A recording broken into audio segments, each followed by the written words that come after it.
I just fell off my chair, and we got Trump at the end of this, so just wait for it. But I just fell off my chair. First time ever I've ever seen this. In the UN, it came to a vote regarding Ukraine's territorial integrity. Do you vote for it, i.e. Russia as an aggressor, or not? The US voted against the notion, meaning the US voted with Russia to say it is not an aggressor. That Ukraine doesn't have territorial integrity, it can be taken over by Russia. The US voted with Russia regarding this. And this is insane. Insane. It's the same US that started the war. Let's remember, they're the ones who started it under Biden.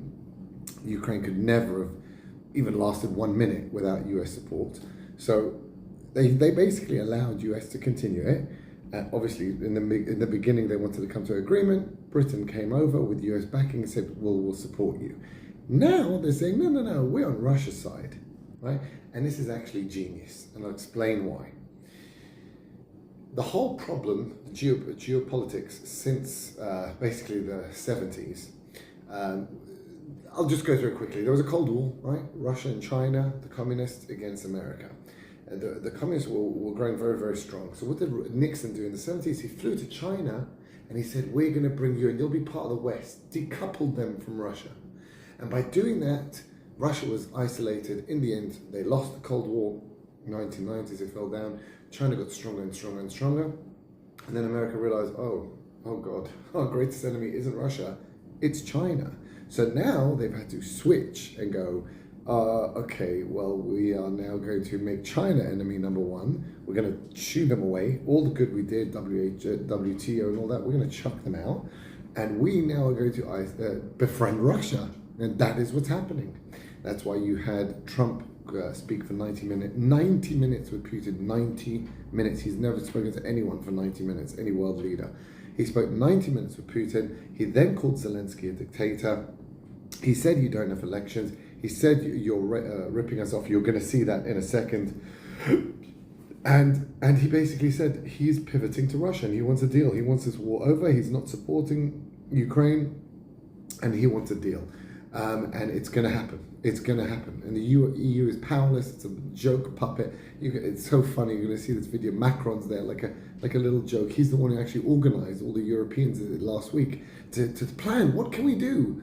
Oh, we've got no armies, we've got no money, oh, we can't actually do anything, right? So that was their meeting, right? Very nice meeting. They drank champagne, ate nice food, and realized they're completely impotent and can't do anything. So Macron's over there in America, and to his face, Trump doesn't give a damn about Europe. Go and watch what he says. Anyway, before that, I'm just going to tell you one last thing before we show you the video. This has always been Ukraine's fault, right? It's always been Ukraine's fault. Ukraine, the US initiated a coup in 2004. Ukraine was sphere of influence of Russia, just like Canada is sphere of influence of America. Russia's not going to bother with Canada. Russia doesn't bother with England because it's the sphere of influence of America. It doesn't bother itself. Every prime minister in England and Canada has to pledge allegiance to America or else they're done. There has never been one. There never will be one. That's the way it is. And Ukraine was the same. Every single prime minister was vetted and agreed by Russia. You can vote whoever you want as long as they like Russia. 2004, the EU and US basically staged a coup and overthrew that order and put in an EU puppet. And it got worse with 2014. Russia invaded, took over Crimea. And then, 2004, they invaded, took over Crimea. In 2014, we had the Minsk agreement. Finally, it's over. In it, it said, Ukraine is not allowed to join NATO, and that's it. First stipulation, can't join NATO. 2021, Ukraine applies for NATO membership. NATO agrees, we're going to accept your membership. Totally breaking the Minsk agreement. So in 2022, Russia invades Ukraine. Literally 7 months after they broke that agreement, they invaded. Who's the aggressor here? The one who signed a treaty and then broke it? Or the one who then said, well, you broke the treaty, we're now going to invade you. So Russia's clearly correct here. Hundreds of thousands of lives have been lost pointlessly, a stupid, pointless war, all due to America and Britain and the EU backing up this stupid Ukraine. Poor guys, I feel so bad for them, all murdered and dead for this stupidity. And now Trump is saying enough of the bloodshed. It's stupid. It's pointless. We're going to we're going to make a deal and solve this.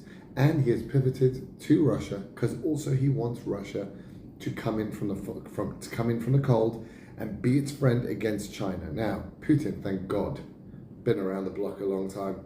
He's not a fool. He is not going to acquiesce to America's cuddle. He's been backstabbed way too many times by the West. He knows what it is. It's a short-term thing. China backed him up throughout the war. I doubt he's going to fall for this ruse, but we'll see. And now you'll see the amazing Donald Trump in front of Macron's face, insulting the EU. This is just brilliance. I will be meeting with President Zelensky. In fact, he may come in this week or next week to sign the agreement, and which would be nice. I'd love to meet him. Would meet at the Oval Office. So the agreement's being worked on now. They're very close to a final deal. It'll be a deal with rare earths and various other things, and he would like to come, as I understand it, here to sign it, and that would be great with me. I think they'd then have to get it approved by their council or whoever might approve it, but I'm sure that will happen. It looks like we're getting very close. The deal's being worked on, and we're, I think, getting very close to getting an agreement where we get our money back over a period of time. But it also gives us something where I think it's very beneficial to their economy, to them as a country. But, you know, we're in for $350 billion. How we got there, I don't know, but that's a lot of money, a lot of money invested, and we had nothing to show for it. And it was the Biden administration's fault. The Europeans are in for about $100 billion, and they do it as in the form of a loan. And the Europeans have been great on this issue. They understood it wasn't fair, and we were able to work something out. But with the Ukrainians, I think I can say that we're very close. Scott's around here someplace, and I think we can say that we're very, hi Scott, I think we're very close. Do you have something to say about that, Scott? We are very close. Good. 1 yard line. All right, good. Mr. President.